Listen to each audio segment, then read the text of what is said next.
Hey there, nerds. You have clicked on another episode of the spin-off show, and I got a really special episode for this particular spin-off show. On this episode, I have on my Jock Talk co-host, Chaz Hebberd. Now, if you don't know what Jock Talk is, we get into the origin of Jock Talk on this episode, but what Jock Talk is, me and Chaz on our Jock and Nerd Patreon feed talking about sports.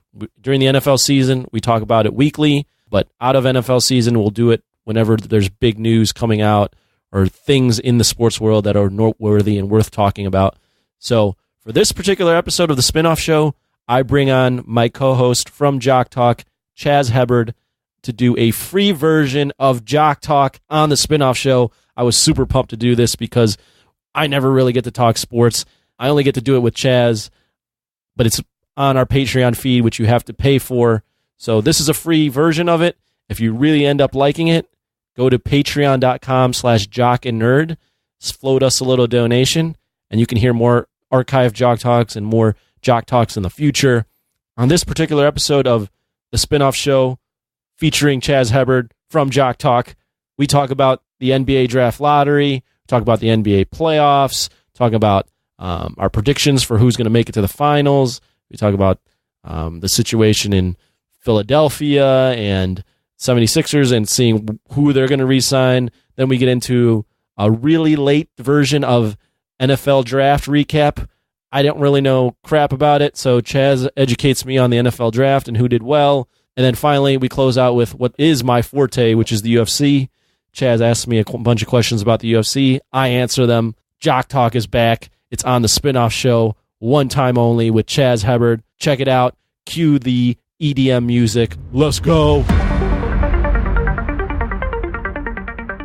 This is the Jock Spinoff Show.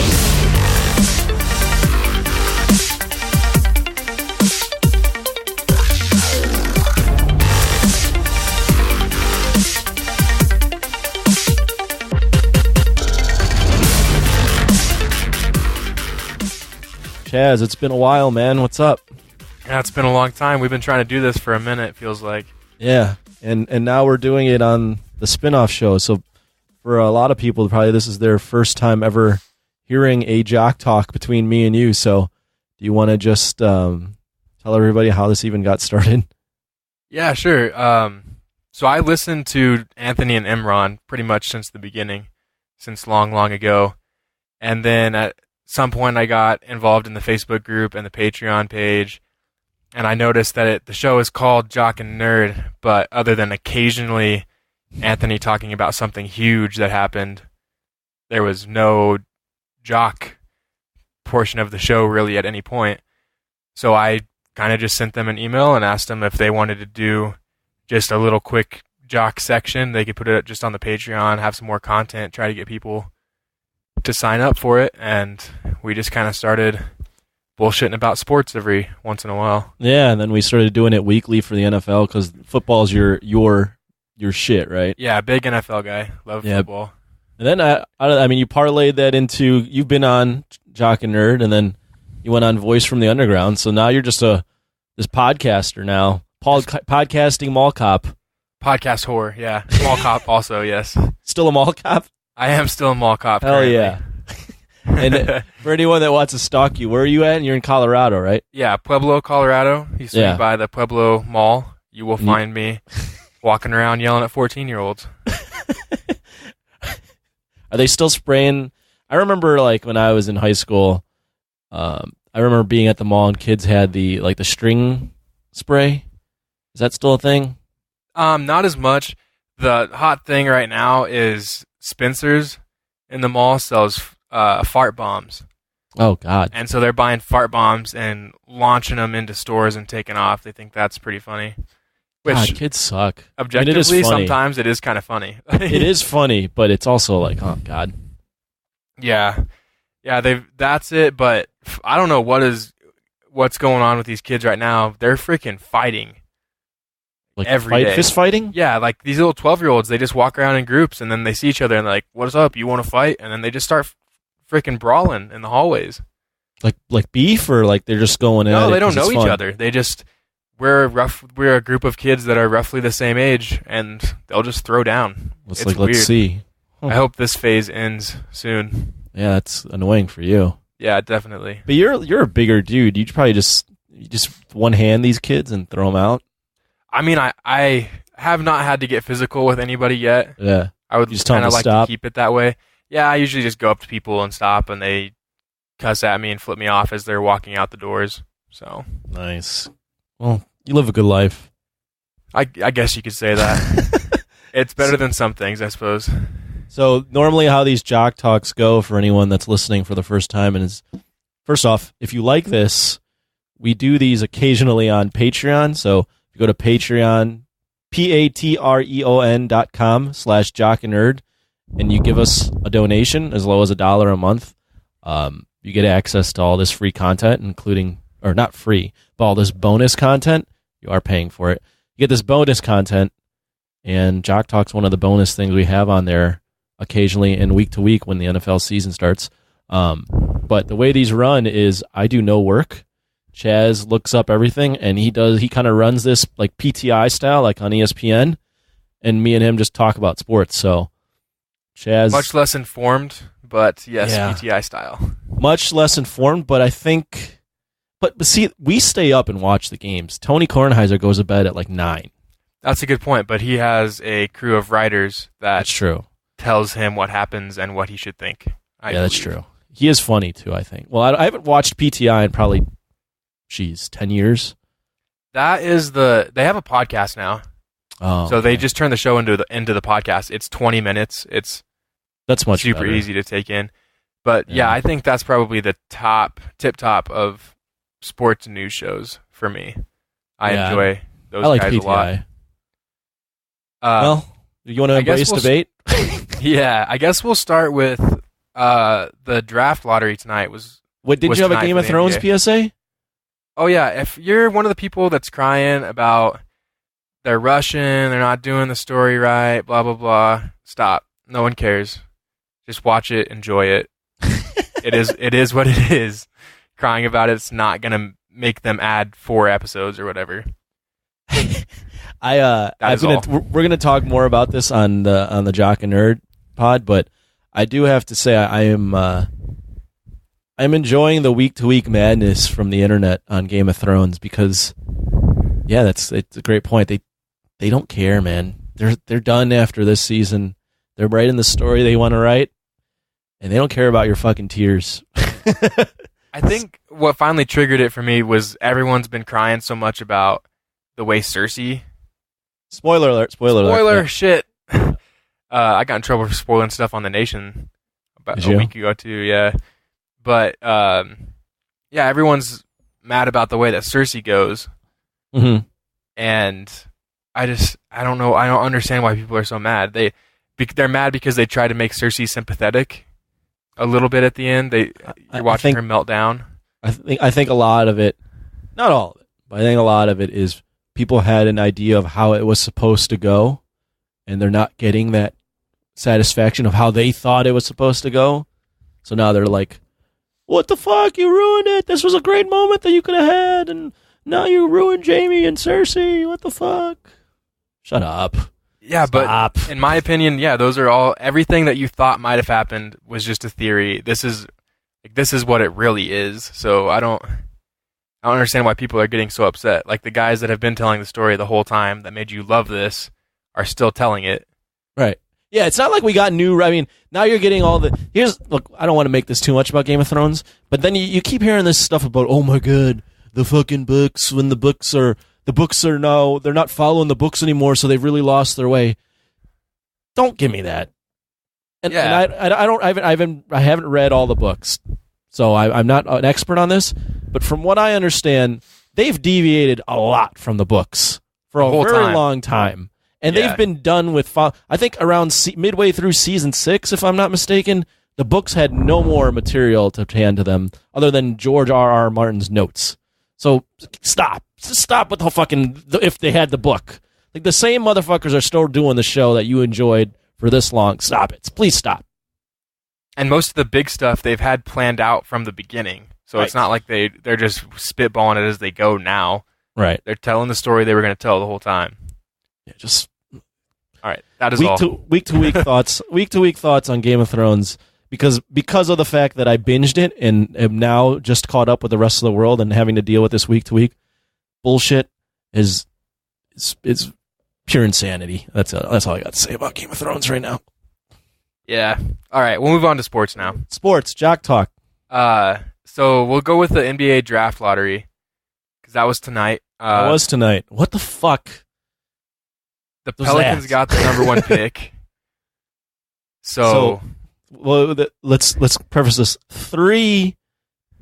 The Bulls, the Suns, and the Cavs all got bumped out of the top 4 by the Pelicans, the Grizzlies, and the Lakers.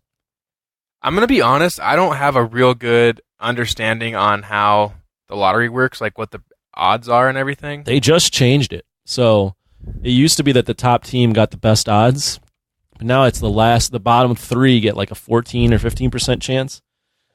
Oh, I only okay. know this because the 4th best team gets like a 12, which was the Bulls. But Memphis, the Lakers especially, and New Orleans did not have the best odds to get up to where they got, and they did. They just changed the draft lottery this year so that to make tanking less of a thing. I see. That makes sense. But I was at the gym when I found out what was happening. So it's Memphis 1, or not Memphis 1, New Orleans 1, Memphis 2, Knicks 3, Lakers 4. And then I think, son of a bitch, I should just look this up instead of fucking trying to spitball this off the top of my head. Lakers 4, Cleveland 5, Phoenix 6, The Bulls 7. Chicago 7. Yeah. So when I was at the gym and I'm hearing from my friends, they're going to commercial break and the Lakers and the Knicks and the Grizzlies and the Pelicans are in the top 4. I'm going, oh my God, this shit is fucking rigged. Like yelling that this is fucking rigged because the Lakers are going to get the number 1 pick. I'm going, you are shitting me that Zion is going to play with LeBron. That would have been pretty suspicious and awesome. I would have been okay with it. I would have torn things up in my mind. So is Zion let's talk- going number 1? Oh, 100%. He's going to the Pelicans number 1. The real question is, what the hell is Anthony Davis going to do now? Yeah, New Orleans honestly gets so lucky because a lot of people thought they were going to try to package Anthony Davis for the 1 pick. Right. To try to go get Zion. Do you think there's any way Anthony Davis decides to stay now? I think I'd put it at 10%. I still think he wants to go, and I still think that situation is... I think they hired David Griffin to be their GM, who was with the Cavs, and he said that he's still playing it as if Anthony Davis is a guy that they're going to try to keep. But I just feel like that situation is... I think he's already burned those bridges. Yeah, he's burned that bridge pretty hard. I'd say 10, 15%. I think the real move is for them to trade it and get like a Jason Tatum from Boston or something. Not trade number 1, trade Anthony Davis. That would be a good move. I know this isn't going to happen, but I'm very intrigued with the possibility of them keeping Anthony Davis and getting Ja Morant and having those two play together. But obviously that's probably not going to happen. Oh, you're talking about the Pelicans? Yeah, the Pelicans. Oh, and Ja Morant? Yeah, instead of Zion. Oh, that's not happening. Yeah, you're probably right. I mean, actually, if you look at like on the floor, Davis and Zion's a pretty good tandem to have because Davis can play the slide to the 5, and Zion's probably going to be a 4. Yeah, I would think he's kind of short to be a 5. Right. The only thing with the Pelicans are lucky because they had Anthony Davis, who's a top 10 player at the very least for all this time and couldn't make it. What, are you popping open a beer or is that a Coke? I was popping open a beer. That's a beer? What kind of beer? I tried to hold it away so you couldn't It's hear all good. it. That's good. Casual drinking is fine. This is a Natter Day. Those new Natural Light strawberry lemonade things. What are you doing? They're not good. Why are you doing that? Because I have a fridge full of them. And why? Because somebody at the liquor store said, these are delicious, you should get these, so I bought a 30 rack. Oh my God. and they're not good, so I'm trying to whittle that away so I can fill my beer fridge with something else that I'll actually enjoy drinking. That's shameful. Anyways, yeah, I heard that. Yeah, where was I at? You just completely mind wiped me by telling me you're drinking a Natter Day. Zion playing a 4. Oh yes. The thing is that, like, how lucky are the Pelicans? They draft Davis number 1, and they can't build a team around him for, I don't know, it's been 6-7 years. Who knows how long it's been? Now they get Zion. It's like, how lucky can you get? It reminds me of the Cavs when they got when they lost LeBron, and then the next year or the year after they got the number 1 pick and draft Kyrie. Yeah, that's if they can manage to keep Anthony Davis, which like I said, I don't think is very likely. That's a very intimidating inside combo. You're not shooting in the paint. You're gonna get that shit's getting sent to the bleachers every time. And they're both guys that are long and athletic and guys that can switch on to anybody. I mean, that's gonna be awesome. Yeah, I think that could work out very well. They still need to add other pieces, probably. Yeah, but I mean, do you think if you're Anthony Davis, do you at least consider it? Or are you like, I don't want to live in New Orleans. I'm done. They haven't been able to build anything around me. I think if I understand this situation right, Anthony Davis's only problem with this organization is that they haven't been able to give him pieces that he needs to be successful. Right. That he's one of the best in the game year after year and just can't get it done because he doesn't have any help.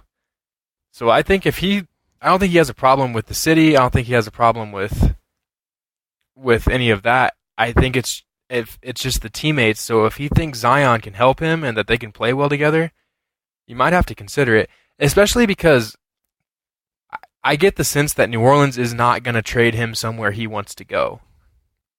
No. So it might be better for him to just try to play this year, and then you'll be a free agent, and then you can make sure you go where you want to go. Yeah, if I was Anthony Davis, unless it's just so toxic over there, I would consider just playing this out and being like, let's just see how it is with this guy. Let's see how good he really is. And like you said, if he's by the end of it, he goes, this wasn't great, then move on. Just go like this. Right. Go. But I would at least tell New Orleans, you know what? I'm open to at least considering staying. I'm not going to sign anything. If you want to trade me, but I'm open to considering it pending how this year goes with this guy. Yeah, I think the smart move would be to stay for him because, and like I said, I think that it really is just because I think New Orleans will get petty and they'll send him to, I don't know, somewhere shitty. Who knows? Like Dallas, I don't know. I can't think of a shitty team. Oklahoma City. Phoenix or something. I don't know. I don't know. Who knows, man? I think it makes things. I was rooting for Memphis just because that'd be so fucking funny if this great player is drafted by Memphis. I mean, New Orleans is also funny, but this is at least intriguing because you have the Anthony Davis situation. Yeah, this is probably the best storyline lottery pick that could have happened. Now we get to Lakers. Yeah, but then you just would have everybody bitch about how it's rigged. You would. I mean, if he went to the Lakers, everyone would go rigged, which I would have also screamed, even though I don't actually believe it's rigged. I would have screamed it's rigged. New York, everyone would be like rigged, right? Yeah, Memphis, probably. Memphis, everyone would be like, what the fuck? Who cares about Memphis? So this is, I think this is a pretty good story. You know what I'm just realizing as I'm looking through this draft order? Yeah. My Nuggets do not have a pick. You want to talk about your Nuggets now, or do you still want to focus on the draft? I mean, I'm done with the draft. Do you have anything else on the draft? I like John Morant a lot. He's probably going to go to Memphis. He's probably going to go number 2. The last thing I got is, as a Bulls fan, God damn it, the 7th pick is terrible.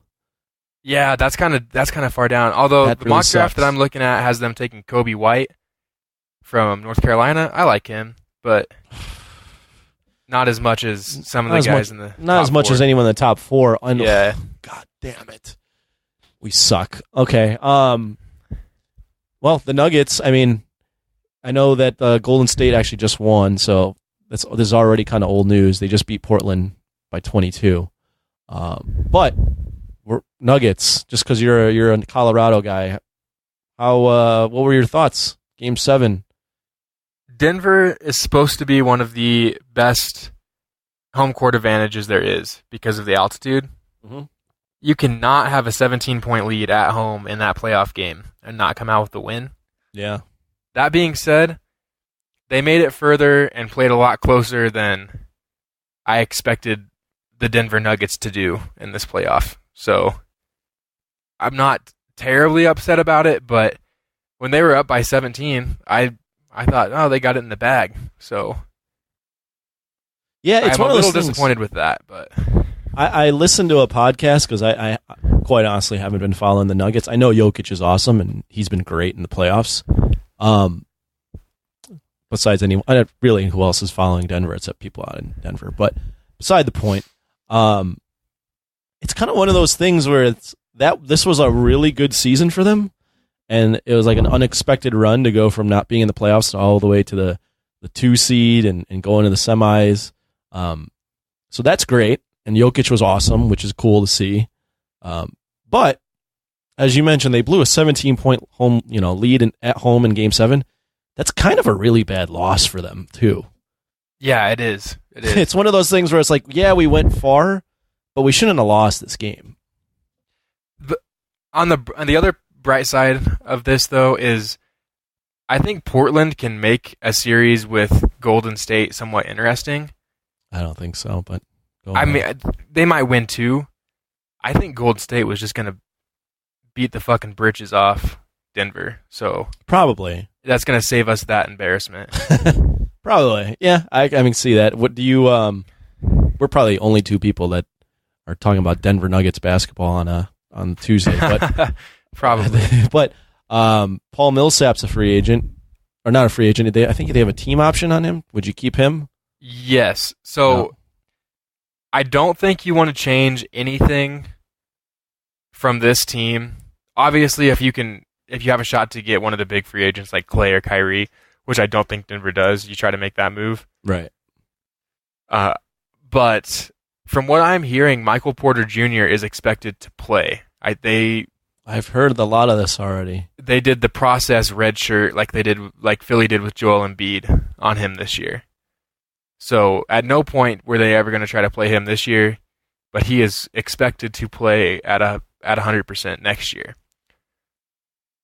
So I think we probably I think we just kind of stick with what we've got because I like a lot of the pieces of our team, but I wonder what happens when you add a highly touted prospect like Michael Porter Jr. in there, and he could be the one big piece that I think we're missing. As great as Jokic is, Denver still really does not have a guy that can go get a basket. No. In a one-on-one situation, or he can't do a Kawhi. Right. You don't have a playmaker on the wing or at guard. And you have Jamal Murray, who's pretty hot and cold. He Gary Harris frustrates is okay. me so much. Yeah, I bet watching that guy is real frustrating. Gary Harris is solid, but other than that, you don't have a really good guard or wing that can get you a bucket. Right. So Michael Porter Jr. might be the guy that you go to get clutch buckets. That's what he was expected to be at one point. He was supposed to be the guy for a team. Right. So I think we probably just try to keep our roster where we're at. Paul Millsap doesn't necessarily tear up a stat sheet. Not anymore. But he gets so many tip outs, and he's a very good, tough inside presence for them. So I would like to keep Paul Millsap if we can. If he wants a ton of money or if it's going to be too expensive, then take him or leave him, I guess. Yeah. All right, what else you got? Kawhi's shot, the doink, doink, doink, doink. Oh, man. That was one of the best things I've ever seen. I was watching that game live because I've enjoyed the East after the first round because there was a ton of storylines with these 4 teams that were in the East semis. So I watched that shot live, and I literally, the ball clanks. I'm like, oh, okay, going to overtime. Then it straight up bounces around, and once it goes in, I yelled at my TV, "Oh my God!" I've never seen that on a game winner. I haven't either. That was crazy. That was insane. Great shot too. I mean, tough, getting super contested by Joel Embiid. It's tough to make that shot just sprinting to the baseline. and then just turn around and pull up like that without a defense. But he had a 7-foot tall man just blanketed all over him. I don't know how he made that shot. It's insane. I have no idea. I mean, that shot right there was probably the greatest. I mean, I think it was the greatest moment in Toronto basketball. Oh, definitely, yeah. That shot being made and just the way he played in that game and throughout the series completely justifies that trade, even if he doesn't re-sign, in my opinion.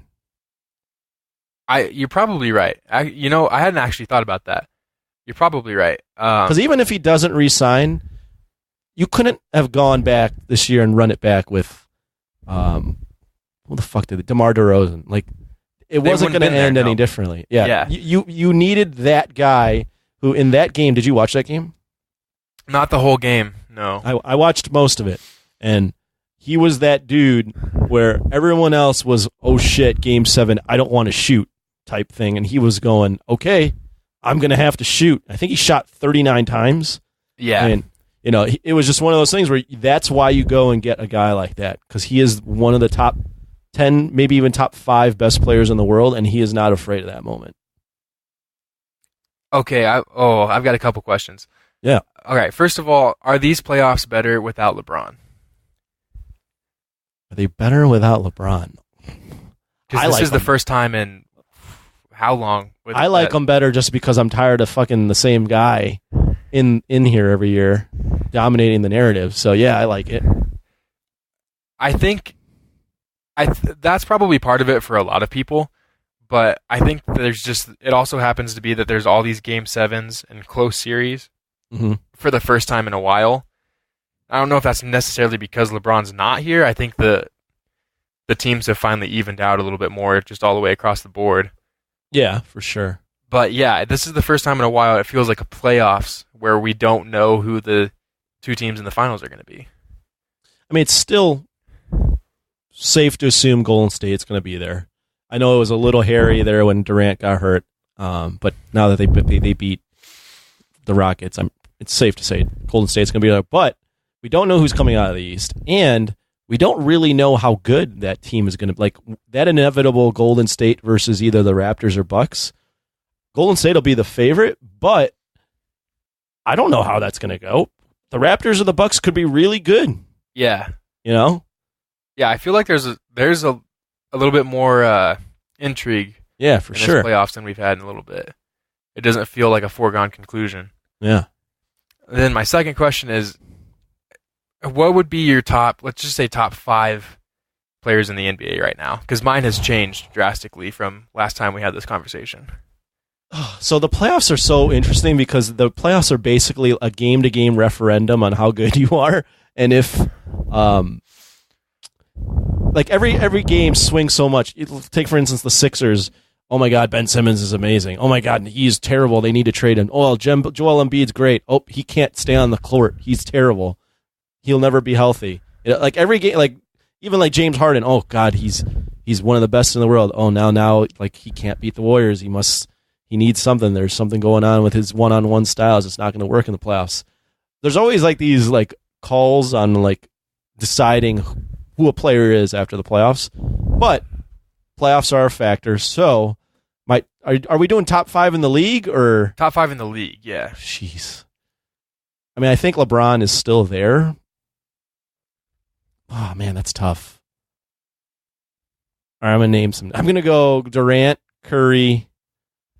Fuck. All right, I'm gonna go Durant, Curry, Harden, Giannis, Kawhi, and LeBron 6. Yeah, but LeBron's probably better than still probably better. But playoffs, you gotta have this. These guys are in the playoffs right now. Well, you're kind of making the point that I wanted to make is, LeBron absolutely might still be the most talented guy in the NBA. Which when we first started doing Jock Talk, I was a huge LeBron stan and was kind of annoying about it too. But he took the year off more or less, so I think that he's probably still talented and he's going to come back next year and be LeBron again. But what if he's not? Right.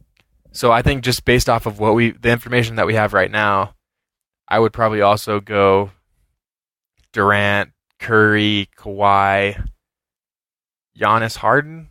Yeah, I think that's a pretty safe list. I mean, you can throw in as far as like top 10, like you could throw in LeBron and Anthony Davis, and I think Embiid is there or almost there.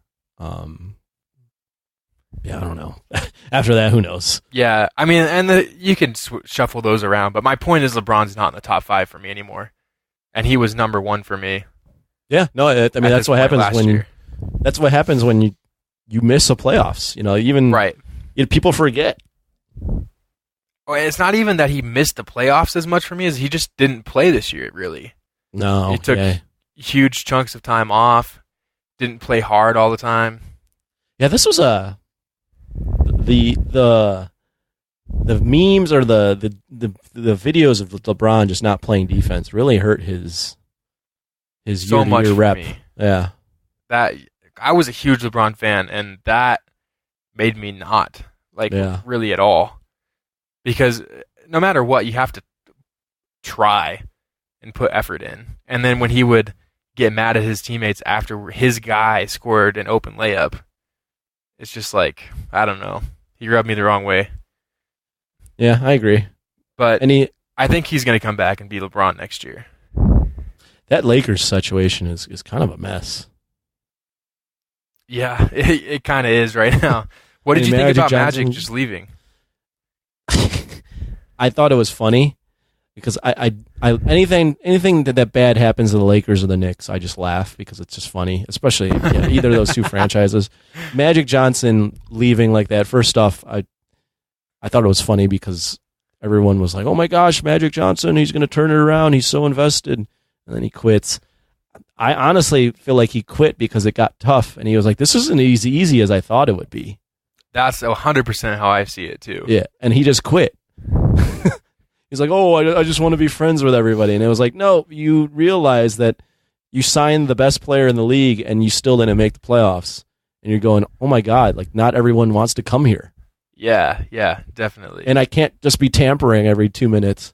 You can't just make it happen. Or I can't be publicly talking about these players and telling them, "Oh yeah, I'm going to help them out." Wait, what? Dude, you're a GM now. Stop it.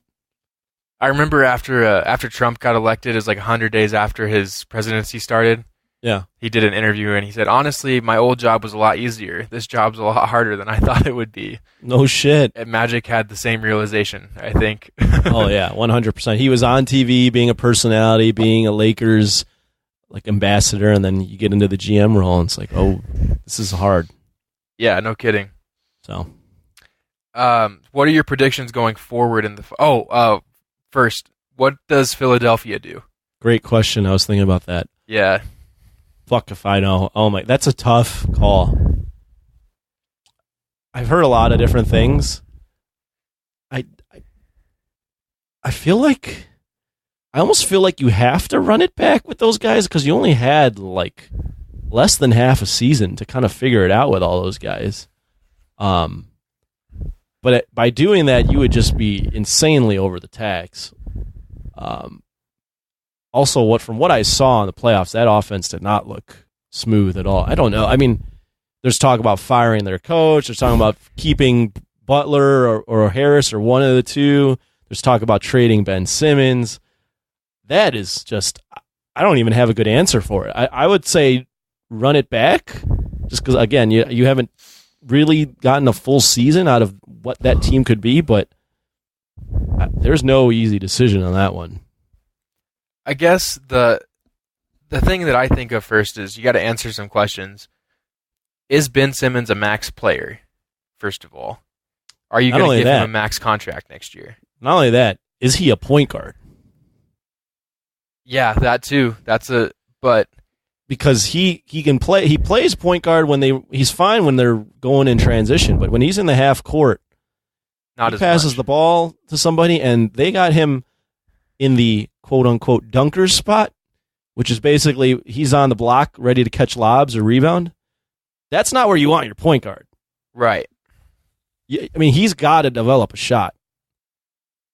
Yeah, and that's the other thing is if they have faith that he can get, he doesn't need to be a sharpshooter, but he's got to be able to hit something from the elbow. Yeah. He's got to be outside of the paint and be a threat from there. Because right now he's absolutely not. Well, the big thing is, too, is those are both good questions.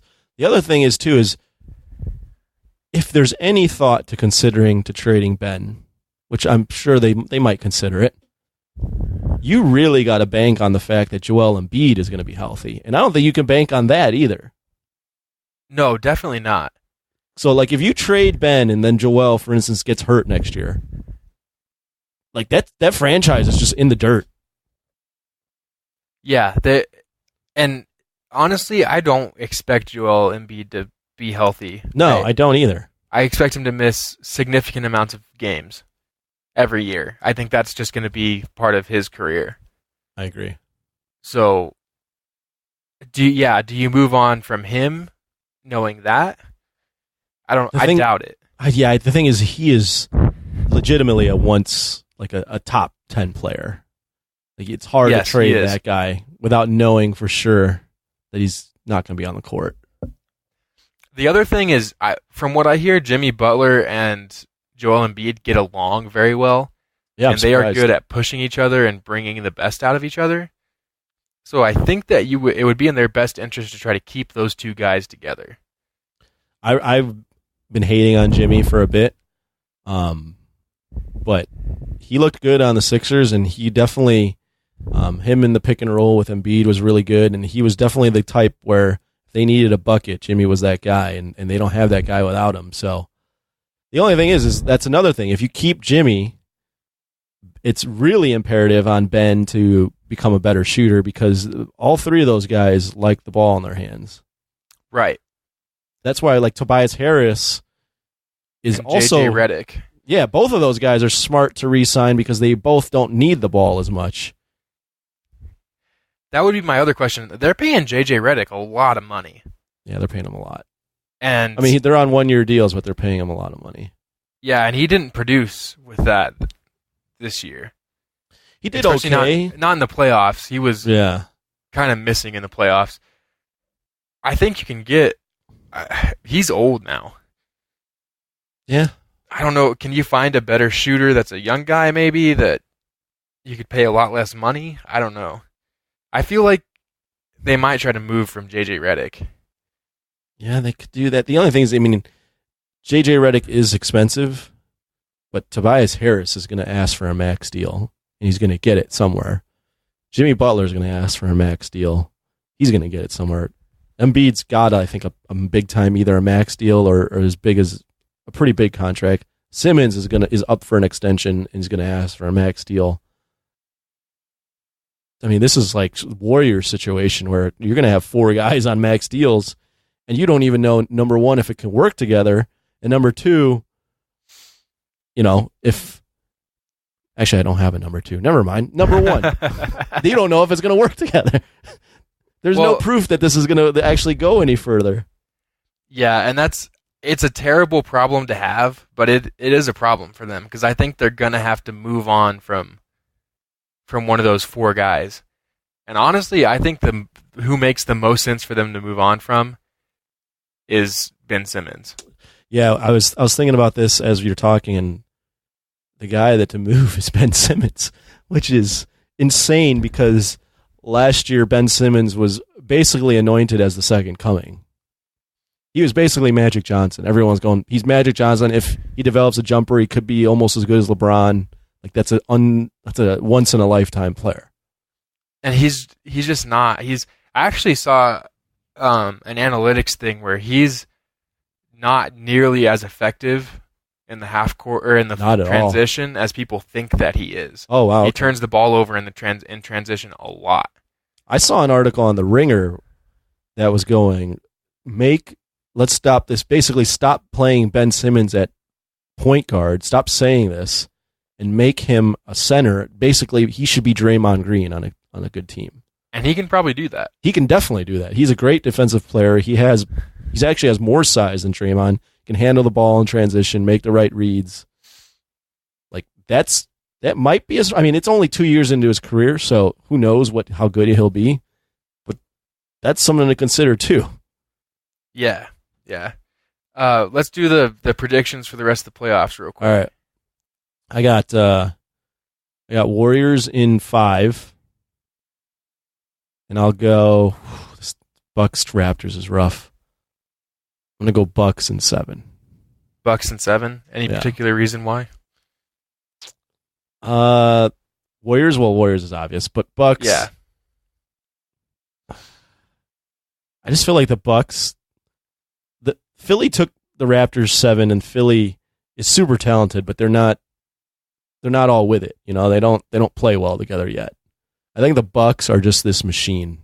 I think Giannis, with the way they've constructed that team perfectly around Giannis, where it's 4 shooters and Giannis just drills into the paint and either makes the right read and passes it out or gets a bucket. Yeah, I'm going to go Warriors in 6. Yeah. Just because I'm going to give Portland a little bit more credit after they beat my boys. And then I think I want to go Toronto in 7. That's not a bad pick. They do have the experience. And the thing is, Kawhi seems to be able to stifle whoever he is guarding. He makes their job way harder. So I think that he's not going to be able to completely stop Giannis, but I think he can make Giannis's job a lot harder than Giannis is used to putting up with. I don't think they're going to have Kawhi on Giannis. You don't think so? I think it'll happen just organically. They'll switch and it'll happen occasionally, but I don't think they want to tax Kawhi on the defensive end. Yeah, I'm not saying he's going to guard him the entire time. Yeah. But I think in key moments, definitely, he's going to be on Giannis, and I think that he's going to be able to, like I said, not shut him down, but Giannis won't be what he usually is. Yeah, I'm big on Giannis. I think he's a fucking bulldozer. At some point you've got to have a little finesse, and I know he passes it out well, and I know he gets to the rim all the time, but I don't know. I'm going to go with Toronto. I feel like it's Toronto. It'll be a lot of fun. That'll be a good series. Let's do a draft recap because Jess Rivera asked us to. Yeah, I didn't watch 1 minute of the draft, so this is going to be a lot of you. Do you know who your Bears drafted? Someone? Who did we draft? I forgot. So, okay, well, we'll start with the first overall. The Cardinals they went ahead and drafted Kyler Murray. So they sent Josh Rosen to Miami. Oh, okay. They did that. Because I was going to say, that's crazy that they went 2 straight years and picked QBs. It's crazy either way. Yeah. They got a second-round pick back from Miami, I think. They held out for so long because they wanted that first. They thought if they waited up until the draft, somebody would give them a first-round pick, and it just didn't happen.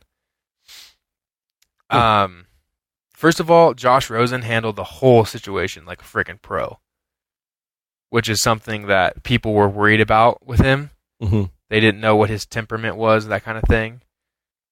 So I was surprised and happy to see that.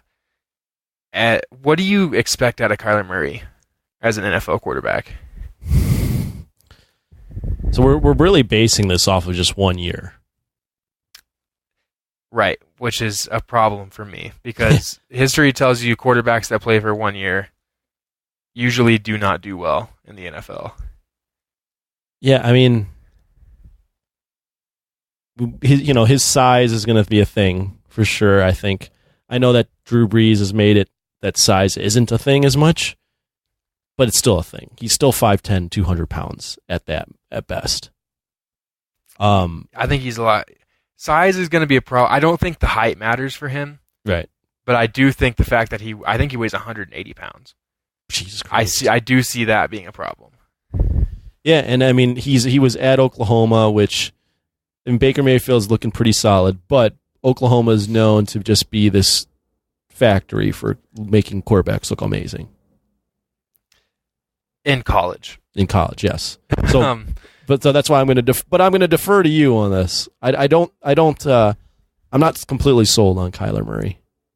I think that there is a 10% chance that Kyler Murray is Michael Vick without the off the field shit, with a better work ethic. I think there's a 10% chance that he is the most explosive, incredible offensive weapon the NFL has ever seen. Well, the thing is though, is like Michael Vick had a decent career, but for what he was expected of Michael Vick, that's not a great career.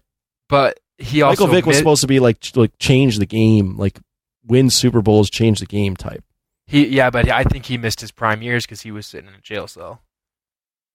Yeah, well, he also missed his. Well, he also, when he was on the field, he still ran so much that he was getting hurt all the time. And he didn't.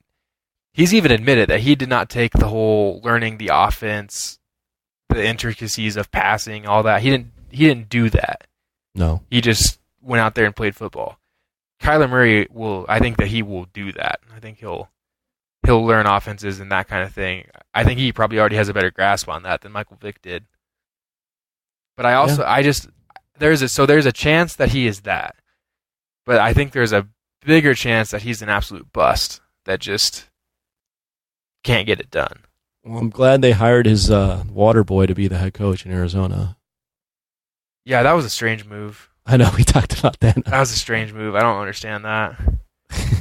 What do you think of them just... Okay, well, the real question, though, obviously, well, I mean, that's one of them. But another question is, who ends up being better, Josh Rosen or Kyler Murray?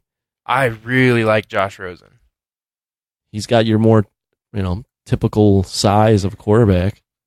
I really like Josh Rosen. I mean, that you literally gave up on the first, after 1 year on this guy to get Kyler Murray. Like that's whoever's the GM for the Cardinals. That's bold move. Like right there. That's your job is on the line with Kyler Murray.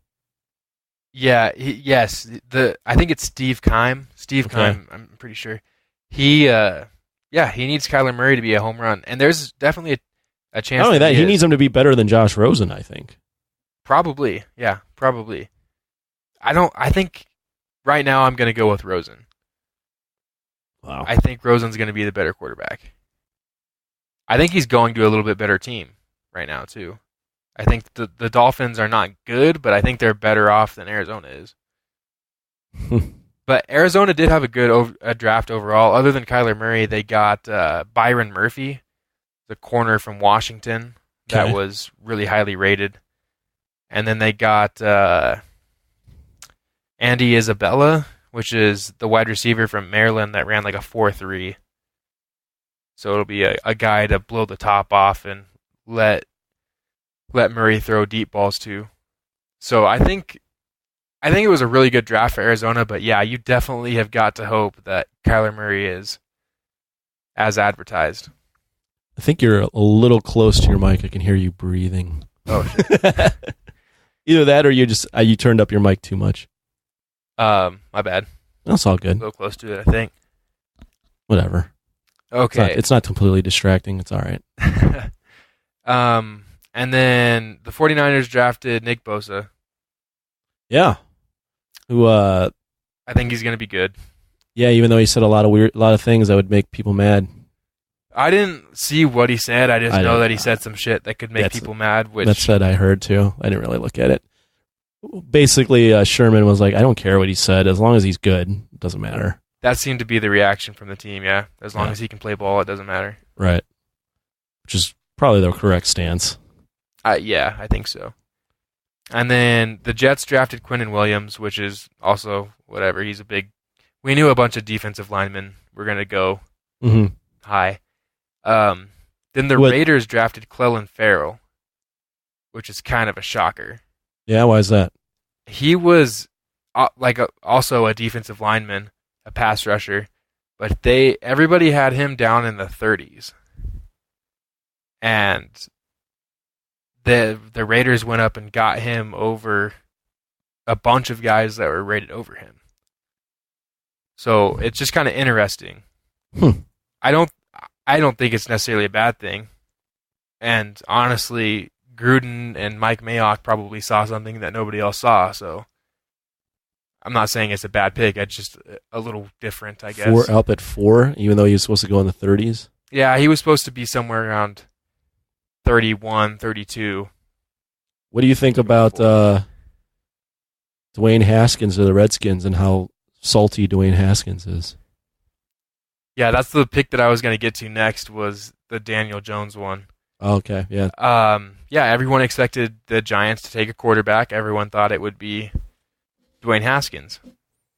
they took Daniel Jones from Duke instead. Yeah. What's the read on that? I never saw Daniel Jones play. I don't think very many people did. I don't know. First of all, I was not a big Dwayne Haskins guy. Kind of the same reason that has me worried about Kyler Murray. Like, most great NFL quarterbacks did not just get 1 year in college. And Dwayne Haskins couldn't beat out R.J. Barrett, who is no longer playing in the league at Ohio State. So, I think Dwayne Haskins is a much better prospect than Daniel Jones was. This is a very weird pick. I know New York fans were like, what the fuck? Yeah, their GM's in a lot of hot water, too. Yeah. He was in hot water going into this year, so... Yeah, I don't know. That'll be... Do you think Dwayne Haskins will be any good? Because he's talking a lot. I don't know.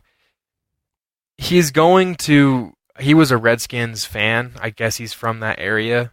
Mm-hmm. And he'll get to learn from Alex Smith if Alex Smith decides to be helpful. I don't think so. I don't think Dwayne Haskins is going to be... And I could be wrong. Mm-hmm. I don't know enough. Seems like this year's quarterback class isn't great. I did not like this year's quarterback class, especially compared to last year's. Yeah, it's tough coming off last year's. I think if any of these quarterbacks are going to be good, it will probably be Kyler Murray. But I think he's got some bust potential. I think Haskins has some bust potential. Daniel Jones definitely does. I don't know. Who had the best draft? Mel or Chaz Kuiper Jr.? I liked the Patriots draft just because the Patriots, you got to trust their picks. They seem to know what they're doing. Mm-hmm. Like I said, I think Arizona, if Kyler Murray works out, I think Arizona's is really good. If you would have asked me this a couple weeks ago, I would have been more on top of it. But it's been a while. It's been a little bit, so I'm kind of having trouble recalling. I know the Bears. Okay, the Bears drafted with their first pick a running back from Iowa State. That's what I got. I like him, David Montgomery. I like him. We needed a running back, so yeah. What's up with them getting rid of Howard? I don't understand it. It's literally just our guy. I forgot what our fucking coach's name is. What's our coach's name? Sean McDermott? No, fucking hell. This is how long it's been since... I don't know why I was thinking of Buffalo. I read Buffalo on my phone. Yeah, Nagy. He just hasn't liked Howard. He's just not his type of running back for whatever reason. So he's just been having a hard on for trading this guy. And he got rid of him. I don't know. All I know is we didn't have a lot of picks in this draft because we traded all of them for Khalil Mack. So the picks that we did have, I hope they're good. And I hope Khalil Mack is good for at least another 2 or 3 years. Because we traded a lot. Yeah, I think Khalil Mack's going to be good for at least that long. So good. That's what I need. You guys are probably in good shape. All right, good. I did like New England's draft. They got that defensive end, Winovich, from Michigan. Mm-hmm. I liked him quite a bit as a mid-round pick. And then they drafted N'Keal Harry, which I think was the best wide receiver probably in the draft. Okay. And he's big, and he can. He's not Gronk. He's not going to replace Gronk, but nobody in this draft was. So I think they can use him to do a lot of the things that Gronk did in the passing game, hopefully. So I did like the move that they made. Baltimore, the Ravens had a pretty good draft too. I like the wide receiver from Oklahoma too, Marquise Brown.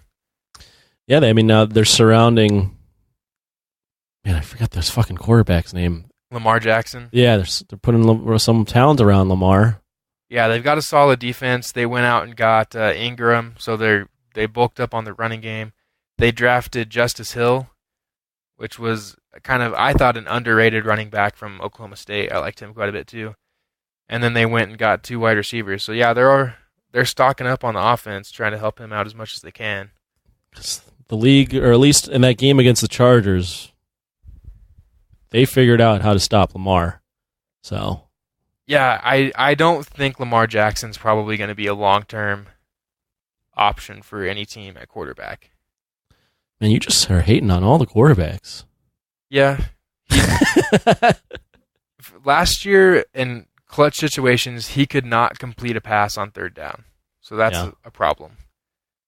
It's also a problem when it was the Chargers that went out there and was like, we're going to just roll out 6 DBs. Yeah, they just put speed all over the field. Yeah, and they just couldn't figure that out. Right. Said you're not going to outrun us. You're not going to get to the edge and take off. Yeah. And then the Cleveland Browns really bulked up this offseason, not just really in the draft, but just kind of overall. They went and got Odell Beckham. Yeah. Which, I don't know. I don't want to get too much on the hype train, but I think look out for the Browns. I was going to say, is this their year? Are they winning the division this year? I definitely think they can win the division. I would say they're my favorite. Super Bowl is probably a little bit out there. They're going to the Super Bowl? They've still got to beat Kansas City. They'd still have to beat New England. Super Bowl is probably a little bit too ambitious. But they're going to be good. Chargers are still going to be pretty good. Whatever. Phillip Rivers sucks. That's true. You hate Phillip Rivers. And then the Browns did draft Greedy Williams too, so they've got 2 really good young shutdown corners on the end on their defense. I think the Browns are going to be scary. Wow, the Browns. No one's ever said that.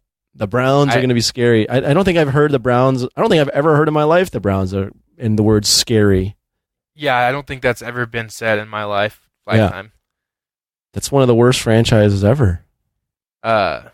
Indianapolis is going to be good this year too. AFC is going to have some good teams in it. Yeah, but is Andrew Luck going to be healthy? I think so. I had questions about that at the end of last year too, though. I remember we talked about it a little bit. Yeah. There was just some plays where he just wasn't getting the ball deep in the field. So I forgot they made the playoffs, right? They did, yeah. They did. Jeez, NFL has been so long ago. Yeah, it's been a long time. I did have a couple of quick MMA things I wanted to talk about. Oh, shit. I had no idea you were going to bring up some MMA. Let's do that. Yeah. Was Adesanya Gastelum the best fight of the year? I mean, it's only April, but yeah, it was definitely the best fight of the year so far. There's actually been a lot of good ones, but that was the best one. That one was really good. I mean, you don't often see both guys get knocked down a couple times and still go all 5 rounds. Yeah, and that was one of the in first a title times fight in a while. It's not very often that you go into the 5th round not knowing that the fight is probably 2-2. Right. Yeah, that's what I mean. So yeah, it came down to the 5th round, and Adesanya just pulled it out. It was fun to watch. Yeah, and he's an exciting prospect for the UFC, so the right guy won as far as marketing. Definitely. Is he going to fight John Jones? They've already been teasing that. I mean, who knows? Maybe in the future. He's still got to win the undisputed title and defend it. I don't think that's a great fight for him. Adesanya he's great at his weight class, but he's small. He's skinny. John Jones will just, right now at this point in their careers, John Jones would ragdoll him. Yeah, Adesanya walks around, I think, right around 183. I don't think he cuts weight. Yeah, he doesn't cut weight. And Jones is probably around 225, 230. Yeah, that's what he would. It's a huge difference. So no, I don't think they're fighting anytime soon. They shouldn't do that. Did you like the Holloway-Poirier title fight? Did you like that matchup to start with? I didn't like that matchup to start with, but once I found out the circumstances, I realized why they did it. It was supposed to be Holloway and Ferguson, which is a great fight on paper, also kind of weird. If they were going to do an interim title fight, it should have been Ferguson-Poirier. But Tony Ferguson was dealing with a lot of mental issues, so that's why he didn't accept the fight. And I guess if you're going to do an interim title fight, Holloway-Poirier wasn't the worst thing to do. I mean, they're both top fighters. So I was like, this is kind of stupid. This sucks. And then once I realized the circumstances and the fact that Khabib isn't fighting till September, I was like, okay, fine. I didn't like it.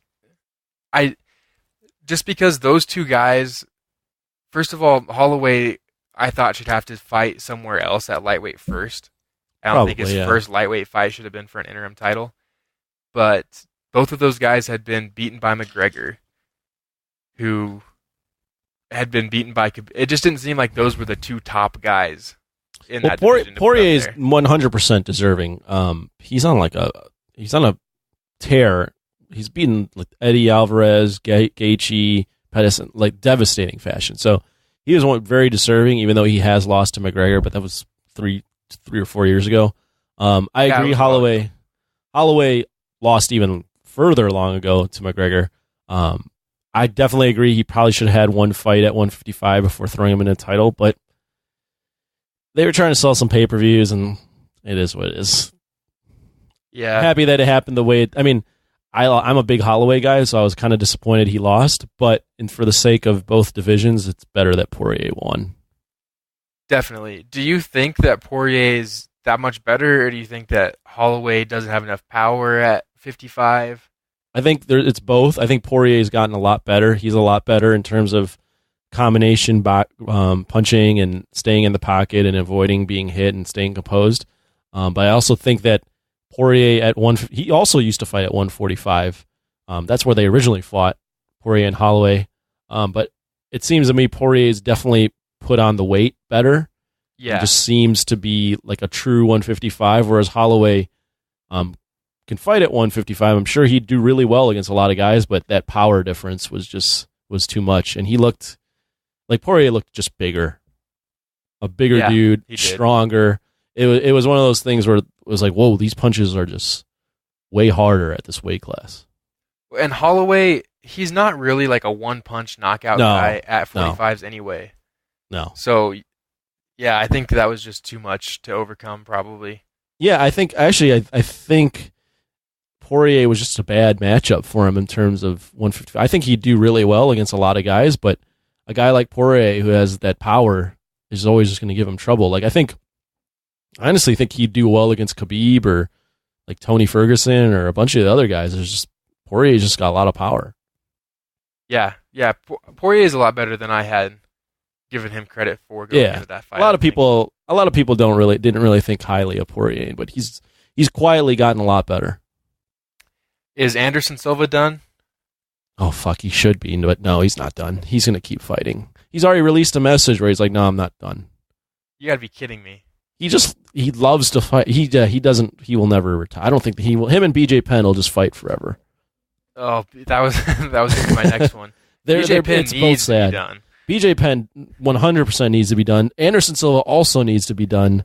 But it's just one of those things. I see it all the time in combat sports where these old legends, they just don't ever want to let go. Well, BJ Penn was talking about before this fight. He was talking about how he was guaranteeing he's going to win a world title again one day. I'm like, dude, you're 40. Stop it. He's hasn't won in a long time either. He's on the longest losing streak in the UFC history or something. Yeah, he needs to hang it up. Yeah. Cormier, Miocic, too. I think we were both kind of right on. I don't think either of us believed that the Cormier-Lesnar fight was going to happen. Yeah, I didn't think so. So Cormier, Miocic, too. Yay. It's the right fight. I'm not particularly excited about it, but it's the right fight. Who's going to win? I think Cormier. I think he's just a lot more athletic than Miocic, a little faster. I think Cormier at heavyweight is really good, and Miocic is good too, but I think Cormier is just faster, more athletic. I think he's just got more tools. I mean, anything can happen at heavyweight. They land a punch, it's over. But I think I would lean towards Cormier again. I want Cormier to win because I don't think we get Cormier Jones 3 if he loses. No, we're not getting that. He has to win. Yeah. Jones just came out today and he goes, I'll never fight Cormier at heavyweight. What a bitch. What he said, but he was pretty level-headed in his thoughts. He goes, I'm up 2-0. I'm not giving that man any. The only way that man can beat me is at heavyweight. He's like, if he wants to beat me, he's got to come down to light heavyweight, because at heavyweight he's too strong. I'm not going up there. I'm up 2-0. He has to come down to me. He's not, though, because he cheated. Yeah, it depends on what you think about that. God, at 2-0. But yeah, he basically he was very much like Cormier's awesome at heavyweight. I'm not fighting him at heavyweight. I have nothing to prove. I don't know if Cormier makes that cut very well anymore. That's also what John Jones said. He goes, I don't think he can make that cut anymore. I think when he weighed in against Derek Lewis, he was around 250. Yeah, I don't know. I don't think he can do that anymore. I mean, but Cormier's even said if he's going to fight John Jones, he wants to fight him at 205. He wants the same exact terms as their last two fights to prove that he can beat him. I'm just going, dude, I don't know if you can make 205 safely anymore. Yeah, I had heard him say that, and that's what I thought. I don't know if he makes 205 and then is in any shape to fight the next day. But yeah. Ugh. I had a couple more. Give me a second. Yeah, did you see Rose Namajunas get slammed and knocked out? I didn't watch the fight live, but then I heard about it and I saw a GIF of her getting slammed, and golly, that looked like she broke her fucking neck. Yeah, it did. She trains out in Colorado, I think, or lives out in Colorado. A bunch of fighters do that I'm just finding out about. Terrence Crawford, lives really close to me. Really? And I just found that out the other day. Apparently, he hangs out here down here all the time. Yeah, no, Rose is out in Colorado. Cerrone used to train a lot in Colorado. There's a bunch of people. Cerrone's close to me too. His ranch is not far from here. Really? Yeah, he's in New Mexico, but he's in the northern part. Yeah. I'm in the southern part of Colorado, so we're a couple hours. Oh, no kidding. Yeah. You ought to go down to the BMF ranch. I do. I want to just go check it out. I just want to drive out there and be like, hey, guys. Like, hey, this is me. Just want to see it. It's Chaz from Jock Talk. Can I check this out? Go get some interviews. Yeah, she got slammed on her fucking head. That was rough. It was brutal looking. And she was winning that fight, too. She was dominating. She, afterwards, everyone's going, oh, like, you thinking about an immediate rematch? She's going, I might retire. I'm like, oh, what the fuck? I would say that, too, if I just got slammed on my head. I don't think she will. I don't think so either, but she's always been a little different in terms of, she's always freely admitted, like, that she doesn't want to do this forever. She doesn't want to, like, she just wants to, she's always been, like, talking about, like, making the world a better place and shit. Like, some real spiritual stuff. Well, good for her. Yeah. She's in touch with her spirit. Yep. Donald Cerrone had a huge win. I wanted that McGregor fight for him so bad. But he's getting a big fight. You see that? He's going to fight Ferguson, right? Yeah, in Chicago in less than a month. Yeah, but I wanted it to be McGregor. Yeah, that would have been cool. But him and Ferguson is a fucking bananas fight. Yeah, that one will be fun, too. Arguably, that's a better fight in terms of where they're both at in their careers and all that. I mean, him and McGregor would have been awesome, don't get me wrong. But him and Ferguson is awesome as well. Yeah, it should be. And if whoever wins that fight really is the next number one contender, pending the winner of Poirier and Khabib. Definitely, yeah. So the other thing is, I was surprised to see Cerrone beat Iaquinta. Those kind of big moment fights has been his kryptonite in the past. I'm a big Cerrone fan. I love Cerrone. So I was excited to see him win that. But do you think he's kind of maybe gotten over that mental thing where he doesn't perform in his biggest fights? Maybe. I mean, a lot of it depends on the style matchup. Like a guy that can get off early and really pressure is always going to give Cerrone some trouble. But I do think that we're seeing the best version of Donald Cerrone right now at 155. His two fights at 155 have been really good. So I'm just excited to see Cowboy still awesome. That's mostly where I'm at. Yeah, I love that guy. Yeah, I do too. Dad motherfucker. Yeah. I like Dad that motherfucker, a lot. That's right. Speaks to me now. Yeah. Oh yeah, you got the dad thing going. Yeah, you're like basically brothers. Pretty much. I might as well just move in with him. Right. Yeah. Hopefully he can get that win over Ferguson. I would like to see him win a title before he retires. And if he's gonna do it, this is it. This is the last run. Yeah. Yeah. All right. I think that's all I've got for this week, man. Unless you had anything. Awesome. No, I think that's good. Again, guys, if you guys liked Jock Talk, go to Jock and Nerd Patreon, patreon.com/Jock and Nerd. Float us a little monthly donation, and you'll hear Jock Talk. You can look back and see all the old archives of Jock Talk, and you can listen to Jock Talks moving forward. Should be a little bit more frequent now. Hopefully. We'll see. See what happens. But thanks for tuning in, and later, nerds. Later, nerds.